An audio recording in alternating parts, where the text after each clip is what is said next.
وګورئ کنه ګرانو کتونکو پښتنو، جنرال مبین او د ولی الله لایف ده. جنرال مبین ته ولی الله وایي چې زمونږ دا 300 شهیدان چې کوم دي د دوی تفوس وکړه او مضبوط جواب ورکړه.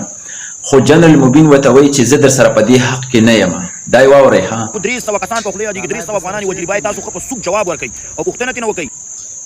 قسم په خدای که زه د چا ملاتړ کوم حقیقت درته وایم. اوس تاسو زموږ حکومت ودرېد، اوس که ښه یو که بد تاسو په موږ باندې شرمېږئ او تپوس به مو کوئ. هېڅ مشکل نشته، هېڅ شي په قصه کې نه یم. دغسې لوکس کوټۍ کې ناست یم. وګوره دا د ایران د خاورې یو شهید. اوس به کتونکو جنرال مبین مو واورېدو، ښه باقاعده ورته وایي چې زه په دې کې نه یم، دونه غم هم نه کومه. هغه ځکه چې وایي زه صحیح لاره سپورټ کوم او دغه کسان چې کم تلل نو دوی غیر قانوني ته ورتلل، نو زه په دې کې نه یم.